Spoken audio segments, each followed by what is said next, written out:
Olá, pessoal. Então, dando continuidade ao nosso estudo, né, dos ecossistemas. Agora a gente vai estudar um pouquinho sobre os ciclos biogeoquímicos, ou seja, como a matéria, ela passa, né, por toda a natureza e é reciclada através desses ciclos, né?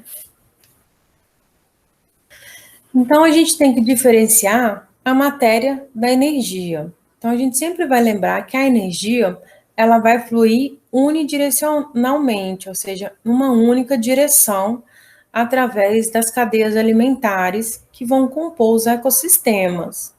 Então, a energia ela vai fluindo em uma única direção e vai diminuindo de acordo com os níveis tróficos. Então, começa com os produtores, que vão começar com muita energia, e vai terminar com os últimos consumidores, que vai estar no final, no último nível trófico da cadeia alimentar. Já a matéria, a gente vai ver que ela vai ser toda reciclada através desses ciclos, né, que vão ocorrer nos ecossistemas. E a gente chama esses ciclos de ciclos biogeoquímicos. Por que biogeoquímicos? Porque eles vão ter fatores biológicos, fatores geológicos, fatores químicos e também vamos ter fatores físicos, né?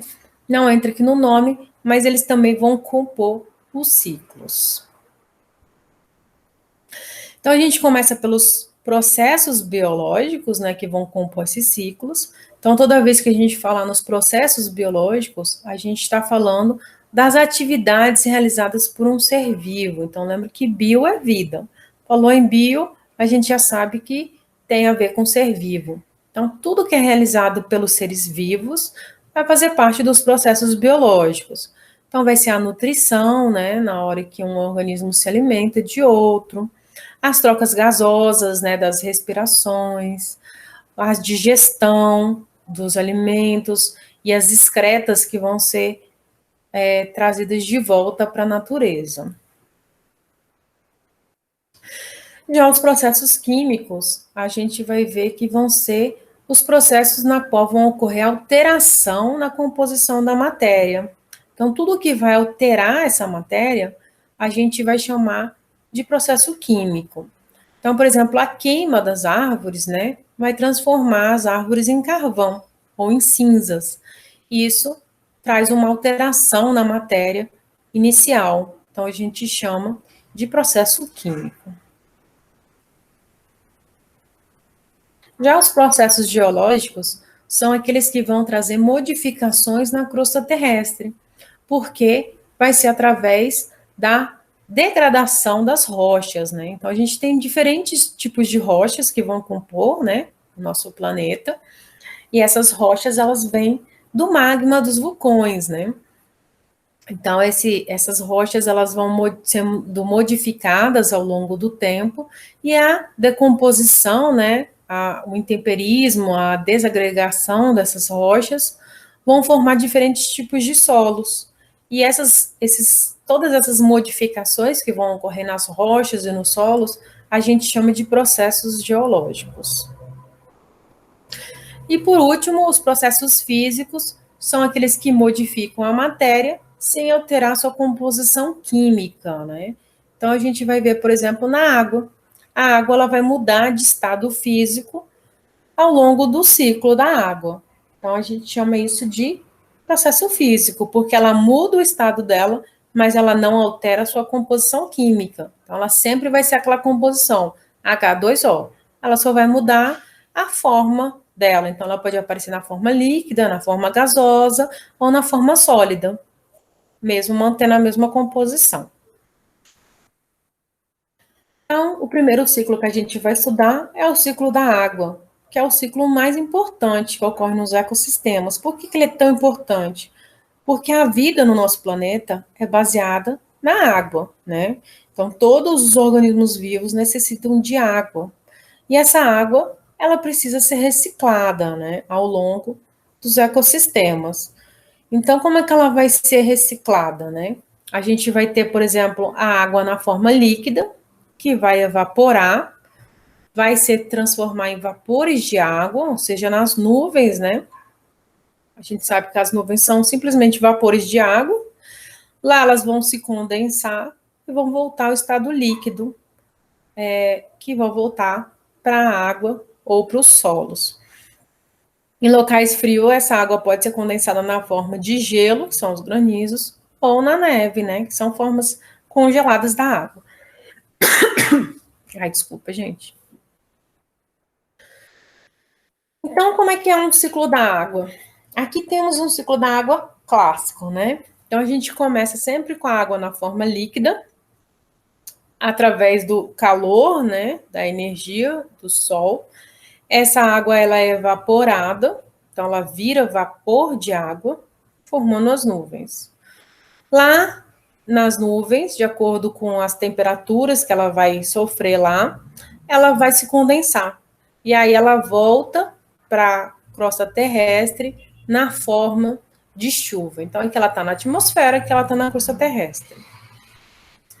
Ela volta na forma de chuva, ou se for um lugar muito frio, pode voltar na forma de granizo ou na forma de neve. Mas não importa, que quando ela chegar aqui, ela vai acabar derretendo e vai formar uma água líquida, né?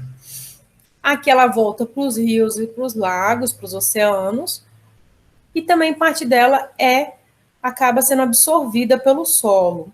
Então, na hora que ela entra aqui no solo, ela forma reservatórios subterrâneos de água. Esses reservatórios subterrâneos dão origem às nascentes, que voltam a formar rios e lagos, que vão desembocar no oceano. E volta tudo de novo. A água líquida evapora, forma as nuvens, e assim vai o ciclo da água.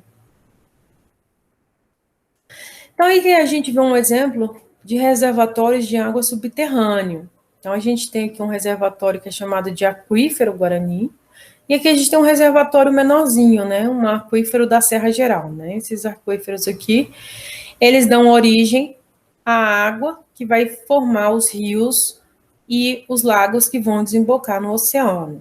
Então, aqui tem fissuras, né, buraquinhos aqui ou aqui, que geram nascentes e desembocam aqui na superfície, né, formando os rios e lagos. A partir daqui evapora, formam as nuvens, condensa e volta tudo de novo. Então, por que ocorrem as enchentes nas cidades, né? Porque quando a gente constrói as cidades, a gente pega esse solo e coloca um monte de construção aqui em cima desse solo.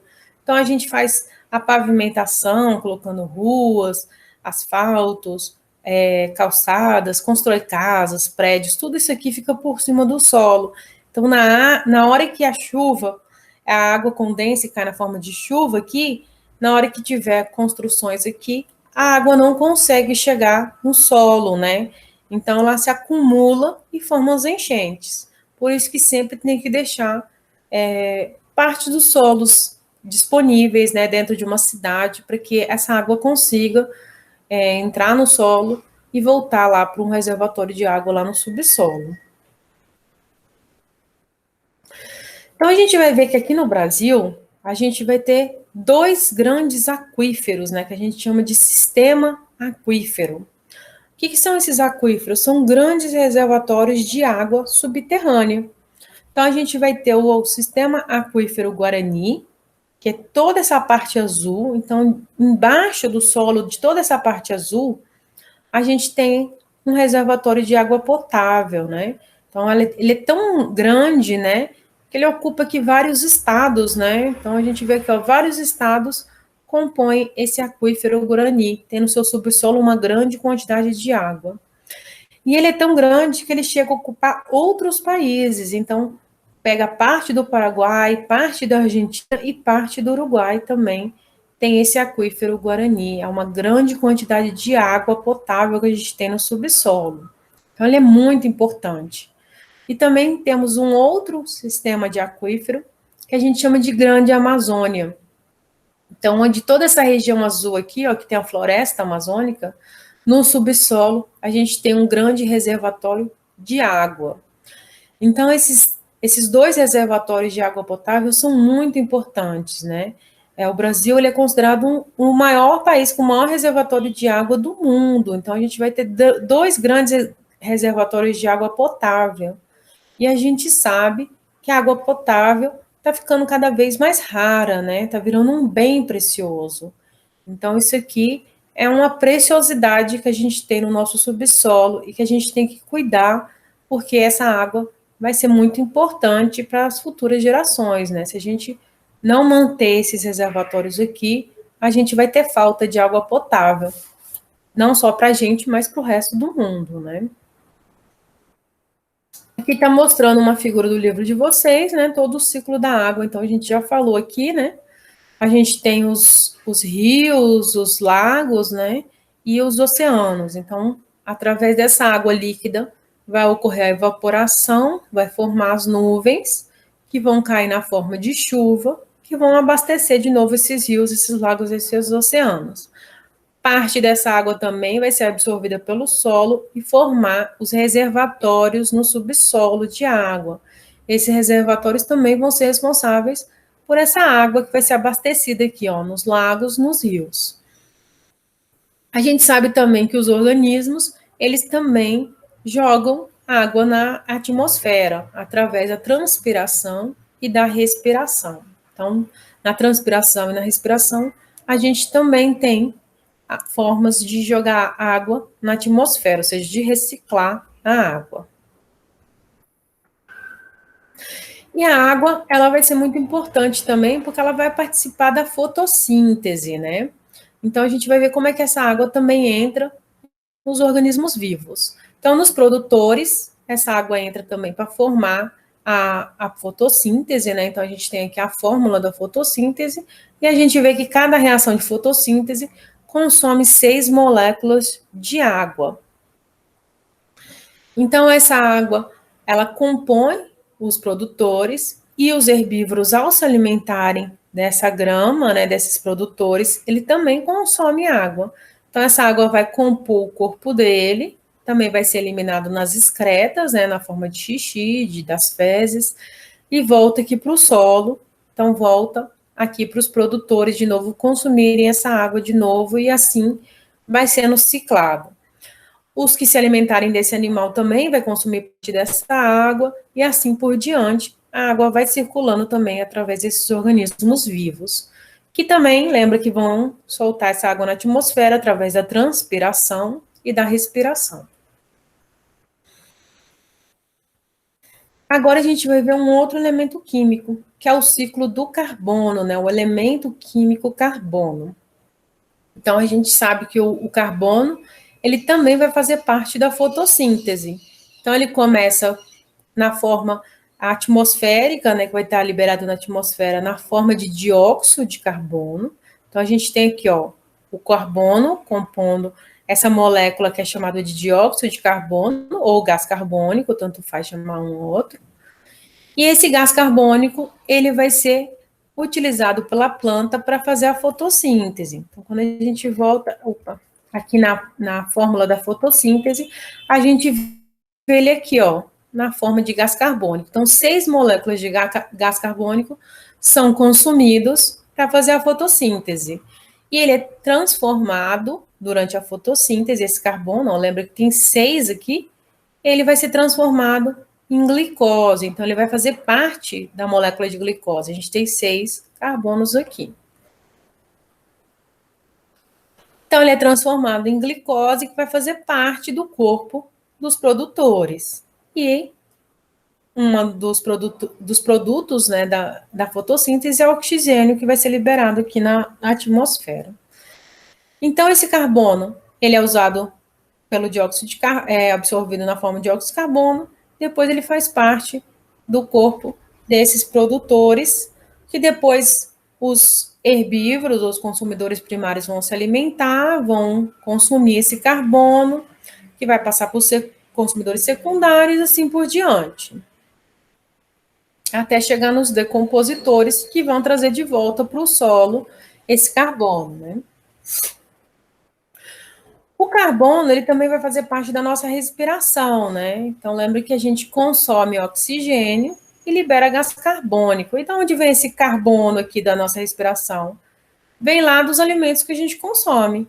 Então, por exemplo, a glicose, a gente viu, a glicose tem 6 moléculas de carbono. Então, na hora que a gente se alimenta dos nutrientes, a gente libera esse carbono na forma de gás carbônico, né? E a gente joga esse carbono de volta para a atmosfera. Então, ele foi absorvido lá pelas plantas, incorporou o corpo das plantas, dos outros consumidores, a gente se alimenta, adquire esse carbono e solta de volta para a atmosfera através do gás carbônico. Esse gás carbônico, o gás carbônico também, né, ou na forma de monóxido de carbono, ele pode ser liberado através da queima de combustíveis fósseis e queimadas de plantas. Então, quando a gente fala de queima de combustíveis fósseis, isso aqui é uma ação humana, né? Isso aqui não é uma ação da natureza, isso aqui é feito pelo ser humano. Então, é considerado um poluente, não era para acontecer na natureza. Porém, a queimada das plantas pode ocorrer de forma natural, né, espontânea, ou pode ocorrer de forma produzida pelo ser humano. Lembrando que as queimadas das plantas de forma natural são bem poucas, né? Então, é para ocorrer de forma muito reduzida na natureza, porque sabe que isso pode gerar um poluente, então não pode ter um desequilíbrio. Então, quando ela ocorre de forma espontânea, a gente pode considerar que é só 1% de todas as queimadas que ocorrem no planeta seria de forma espontânea, de forma natural. Já as queimadas provocadas pelos seres humanos compõem 99% dessas queimadas, né? Então, a gente sabe que, por exemplo, essas queimadas, se a gente fosse considerar só as naturais, as que são feitas pela própria natureza, ocorreriam somente em locais muito secos e quentes, né? Então, a gente, por exemplo, a gente tem aqui o nosso cerrado, a gente vive no cerrado, e no cerrado a gente tem uma estação seca, e ao mesmo tempo que é seco, faz muito calor, né? Então, tem muito sol. Então, essa grande quantidade de calor com a matéria seca pode ocorrer a produção de fogo, mas seriam bem raras essas produções de fogo, essas queimadas, né? Já as queimadas causadas pelos seres humanos, a gente vê em todos os locais dos planetas, inclusive nas florestas tropicais, né? E a gente sabe que as florestas tropicais, elas são muito úmidas, então não era para ocorrer fogo ali. Então, todo fogo que é criado numa floresta úmida ou numa floresta tropical é causado pelo ser humano. Então, aqui a gente vê o ciclo, né, do carbono, né, essa figura tem no livro de vocês, para vocês estudarem depois direitinho. Então, a gente começa com o CO2, né, o gás carbônico na atmosfera, que é assimilado pelos produtores para fazer a fotossíntese e acaba compondo aqui o corpo dos produtores, né, formando glicose. A gente sabe que as plantas, elas invertem, né? Então, durante o dia, com a luz do sol, elas fazem fotossíntese, a fotossíntese só ocorre com a luz do sol. E à noite, como não tem a luz do sol, elas fazem respiração, né? Então, lembra lá do caso da Amazônia, né? Antigamente achava que a Amazônia era o pulmão do mundo. Hoje a gente sabe que não é, porque todo o oxigênio que é produzido durante o dia pela floresta amazônica praticamente é consumido à noite pelas plantas da mesma forma. Então, a produção de oxigênio é bem pequena. Já as algas, elas produzem muito oxigênio. Então, os verdadeiros pulmões do mundo são as algas, né? Lembrar sempre disso, dessa pegadinha. Então, aqui, através da respiração, esse gás carbônico volta para a atmosfera. Porém, compõe também o corpo desses produtores, né? Lembra que eles formam glicose e vai sendo transformado aqui no metabolismo da planta. Quando os herbívoros se alimentam das plantas, está consumindo também esse carbono.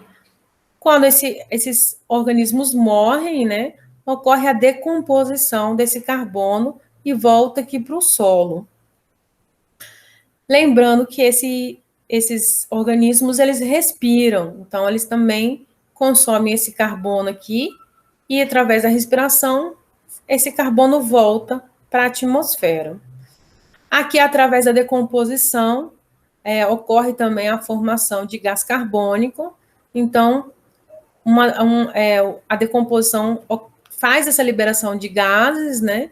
E um desses gases é o gás carbônico, então ele traz de volta também para a atmosfera o gás carbônico, que vai ser reciclado aqui através das plantas e assim por diante. Aqui no último, ele está mostrando a liberação de gás carbônico através da queima de combustíveis fósseis, que é uma forma artificial de jogar gás carbônico na atmosfera. E isso é uma forma de poluição, porque gera um desequilíbrio ambiental, né? Assim como as queimadas que o ser humano também produz.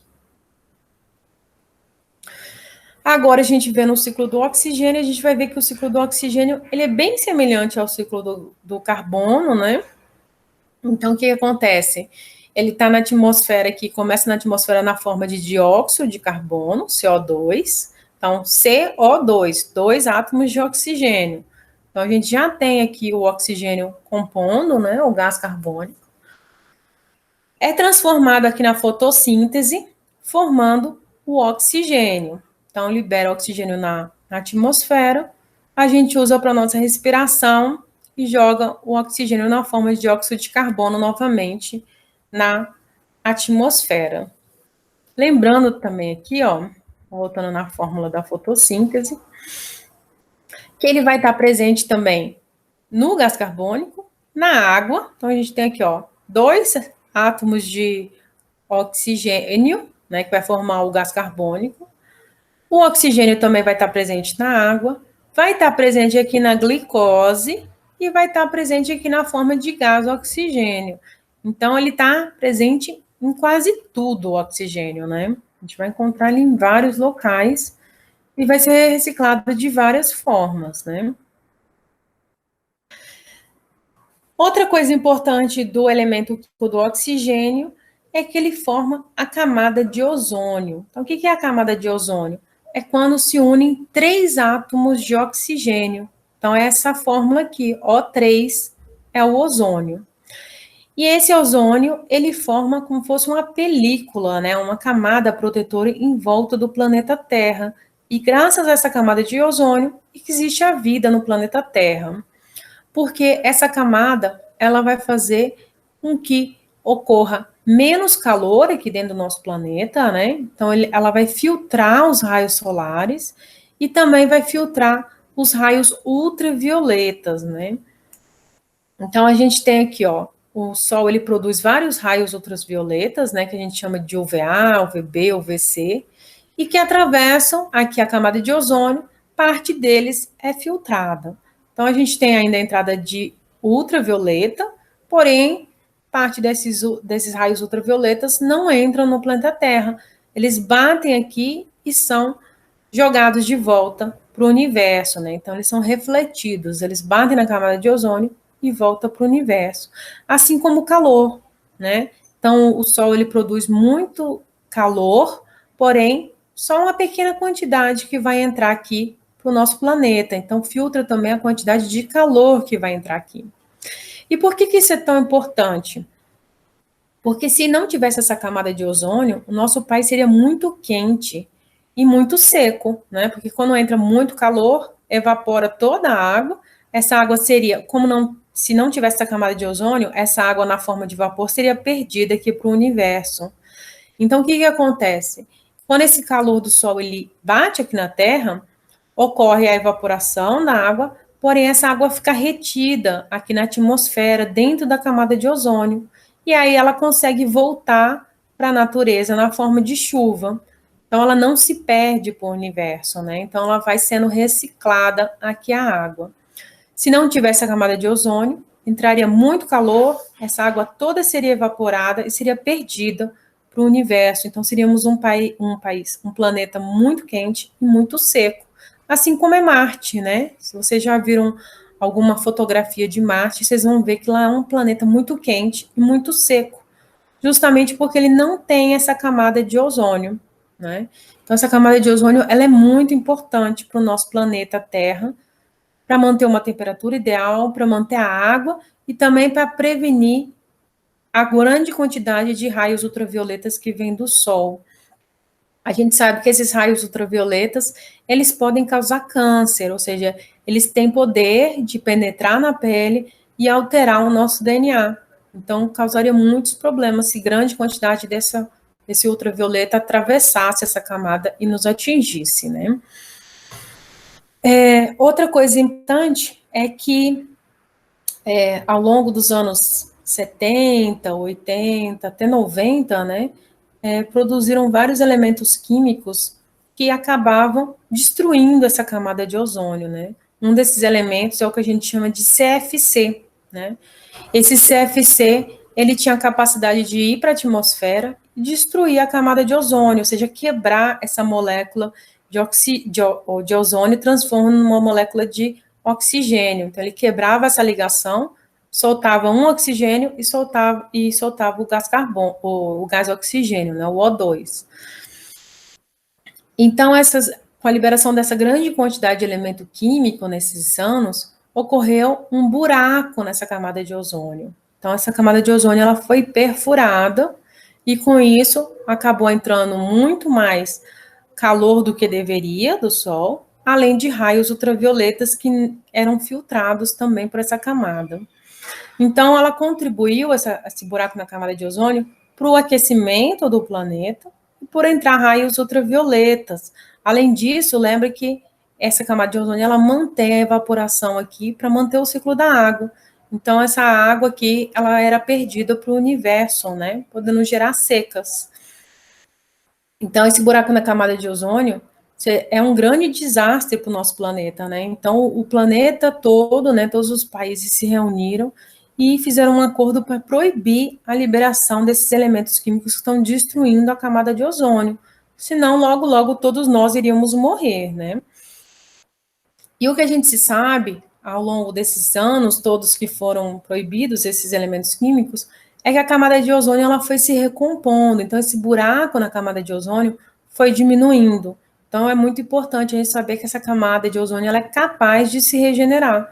Porque se um dia ela desaparecer, todos nós iremos desaparecer juntos, né? Nosso planeta vai virar um planeta seco e quente, sem vida. Então, o ozônio, né, faz parte do oxigênio, ele é muito importante para a formação da camada de ozônio, ou seja, lá no alto, lá fora do planeta. Porém, quando esse ozônio ele é liberado, aqui nas baixas altitudes onde a gente vive, ele pode causar sérios problemas. Então, ele é considerado um poluente do ar. Então, ele pode trazer problemas respiratórios, irritação dos olhos, né?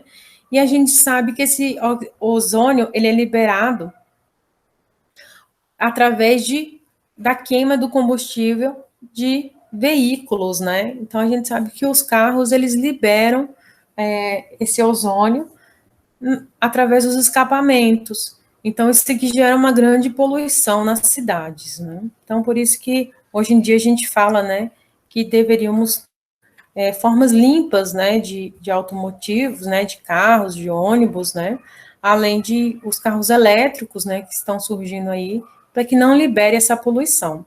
Porque além do ozônio, também é liberado monóxido de carbono desses carros, né.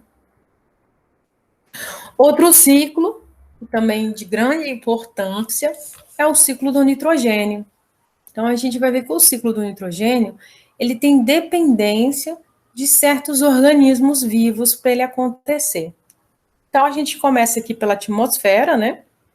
A gente tem o gás nitrogênio, que é essa fórmula de 2 átomos de nitrogênio ligados, ou N2, né? E ele vai compor praticamente grande parte da nossa atmosfera. Então, a nossa atmosfera, ela tem 79% composta do gás nitrogênio. Os outros vão ser outros gases, como oxigênio, gás carbônico e etc. Então, esse nitrogênio, para ele ser reciclado, ele precisa de certos organismos, ou seja, de certas bactérias que vão fazer a fixação desse nitrogênio no solo. Então, a gente vai ter aqui ele na forma de gás carbônico, ele vai vir por solo através de bactérias, essas bactérias também vão transformar esse nitrogênio, vai ser absorvido pelas plantas, né? As plantas elas consomem muito nitrogênio, o nitrogênio é muito importante para as plantas. Os que se alimentarem das plantas também vão consumir esse nitrogênio e assim por diante.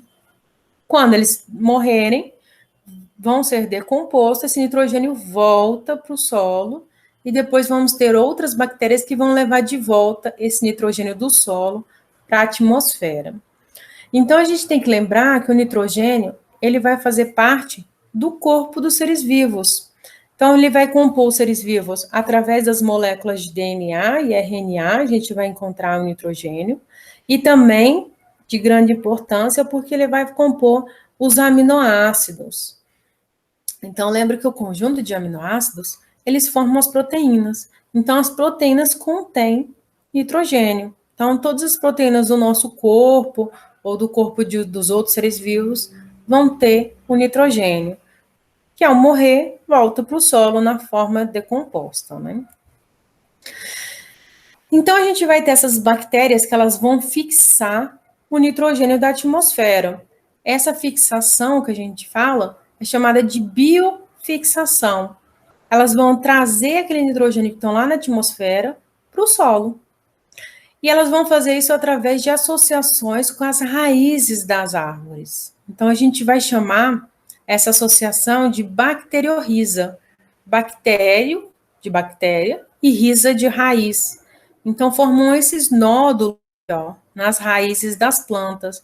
A gente vai encontrar isso principalmente nas plantas leguminosas, né, que a gente chama. Então, essas bactérias, elas vão ser responsáveis por trazer esse nitrogênio da atmosfera para o solo, e o nitrogênio é um importante elemento para as plantas, né, muito importante. Então, quando elas fazem essa associação, as plantas consomem esse nitrogênio e vai compor o corpo delas. Então, o nitrogênio, ele é um nutriente tão importante, né, que ele é usado nos fertilizantes. Então, as pessoas que têm produção de alguma fruta, né, as lavouras, aí, geralmente coloca-se fertilizante com nitrogênio, para que essas plantas cresçam mais rápido, né, deem bastante frutos, precisa de nitrogênio. Então, ela é muito importante, ele é muito importante para as plantas, né? E isso vai ser realizado por bactérias e até por cianobactérias. Lembra que a diferença de cianobactérias para bactérias é que essas daqui conseguem fazer fotossíntese. Então, elas que fixam esse nitrogênio no solo. Quando elas fixam esse nitrogênio no solo, elas vão converter esse gás nitrogênio em íons de amônio, né? Ou seja, é essa fórmula aqui, ó. Aqui é um íon de amônio, e olha o nitrogênio aqui, ó. Ele pode mudar a molécula, mas ele continua o elemento químico aqui. Então, os animais, eles vão obter esse nitrogênio através da alimentação, né? Então, aqui a gente tem, ó, nitrogênio na atmosfera. As bactérias transformam esse nitrogênio aqui para o solo, ou seja, fixam esse nitrogênio na atmosfera aqui no solo. Então, a gente vai chamar essas bactérias de bactérias fixadoras de nitrogênio. Essas bactérias vão transformar aqui o nitrogênio em diferentes moléculas, porém, o nitrogênio vai continuar aqui. Vai ser absorvido pelas plantas, que vão para os animais através do consumo das plantas, né? Através das fezes, da morte e decomposição de todos esses organismos, o nitrogênio volta para o solo. Então, a gente vai ter que as bactérias nitrificantes, que elas vão ser responsáveis aqui pela transformação, né, desses nitrogênio. E a gente vai ter outro tipo de bactéria que a gente vai chamar de bactérias desnitrificantes, ou seja, elas vão tirar o nitrogênio do solo e jogar de volta na atmosfera para fazer seu ciclo. Então, ocorre a desnitrificação do solo, a retirada de nitrogênio para a atmosfera, né? Transformando de volta em N2 ou gás nitrogênio. Então, a gente tem esse o ciclo. Ele vai ciclando através dos ecossistemas, porém, agora com dependência de bactérias para que ele possa fazer esse ciclo. Tanto de bactérias fixadoras de nitrogênio, elas que vão tirar o nitrogênio do ar e trazer para o solo, assim como aquelas bactérias desnitrificantes, aquelas que vão tirar do solo e trazer de volta para a atmosfera, né? Está mostrando de novo, né? Tira-se o nitrogênio da atmosfera através das bactérias fixadoras de nitrogênio, traz aqui para o solo.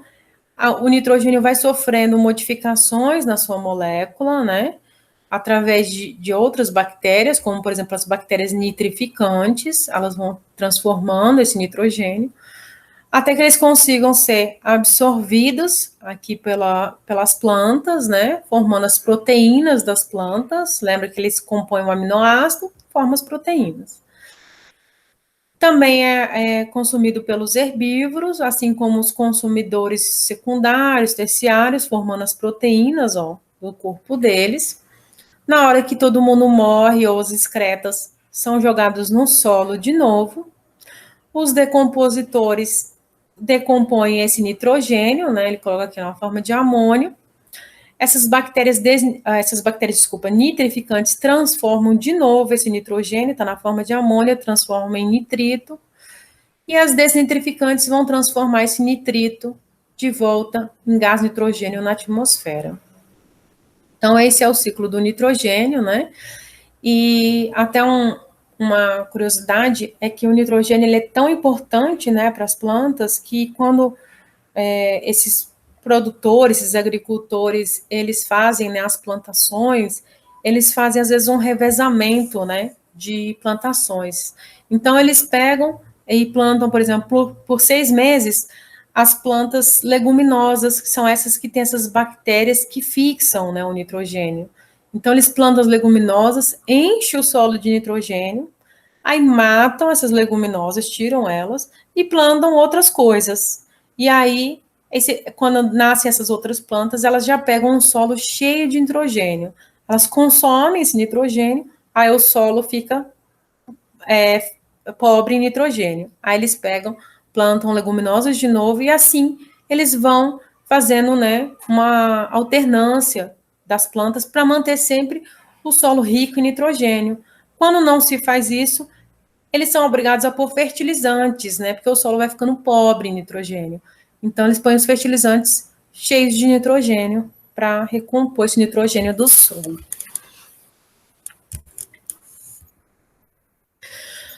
Outro elemento químico muito importante é o fósforo, né? O fósforo é representado por esse P, né?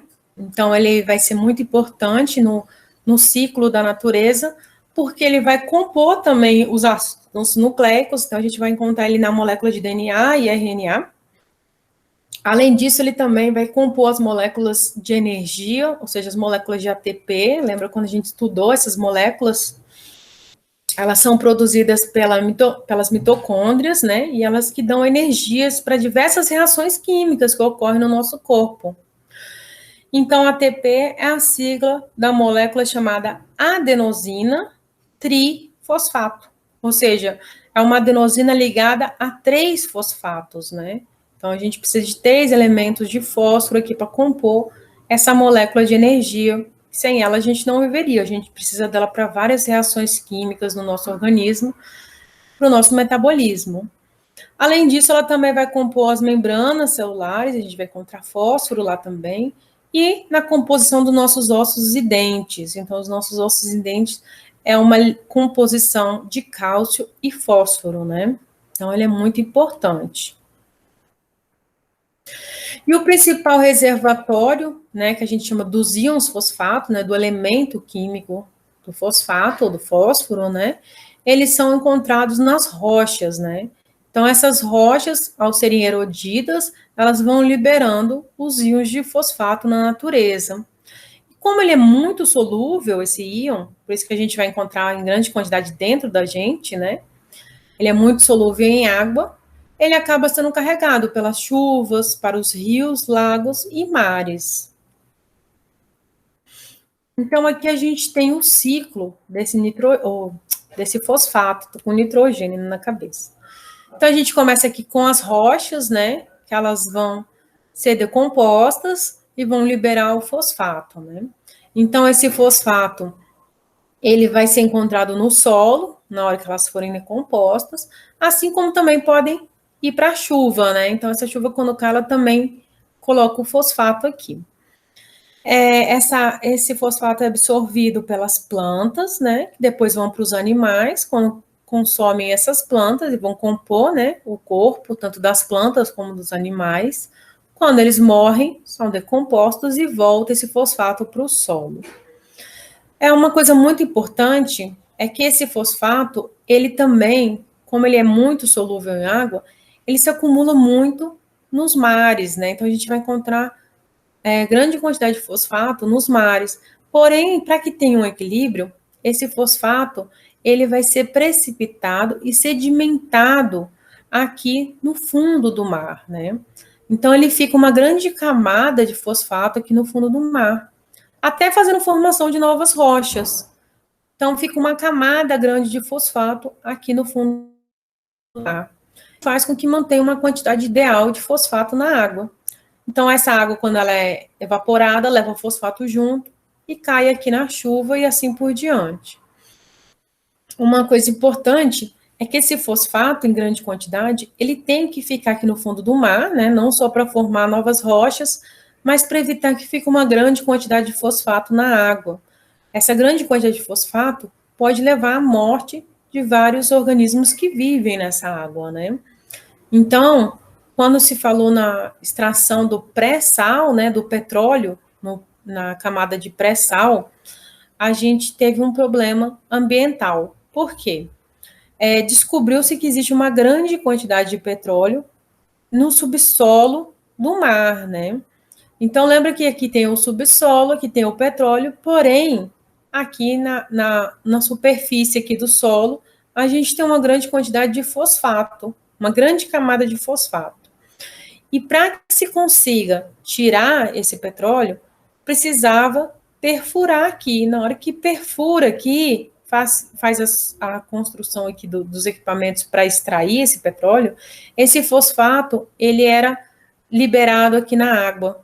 Então, esse fosfato que estava quietinho aqui, sedimentado, ele acabava voltando aqui para a água e acabava prejudicando os seres vivos que vivem nessa água, porque ele fica em excesso. Então, isso aqui era uma forma de poluição. Além disso, né, existiu o risco também de haver contaminação do petróleo aqui na água, com a extração desse petróleo aqui nas profundidades do oceano, né. Então, tem que tomar muito cuidado na hora que for extrair esse petróleo, né? E aí que está um problema, né? Como o petróleo é considerado algo muito precioso, né? Eles preferem correr todo esse risco de poluir essa água, não só com fosfato, mas com petróleo, só para ter a extração desse petróleo aqui nos oceanos. E também aqui, ó, o fosfato ele é muito encontrado nos excrementos das aves, né? Então, as aves, quando elas fazem as fezes dela, né? Lembra que as fezes dela é composto de fezes e urina, né? Então, a gente chama de guano das aves, né? Contém muito fosfato.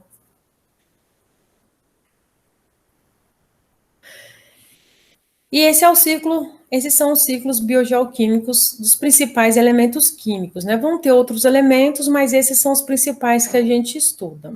Então, por hoje é só. Até mais, até a próxima aula.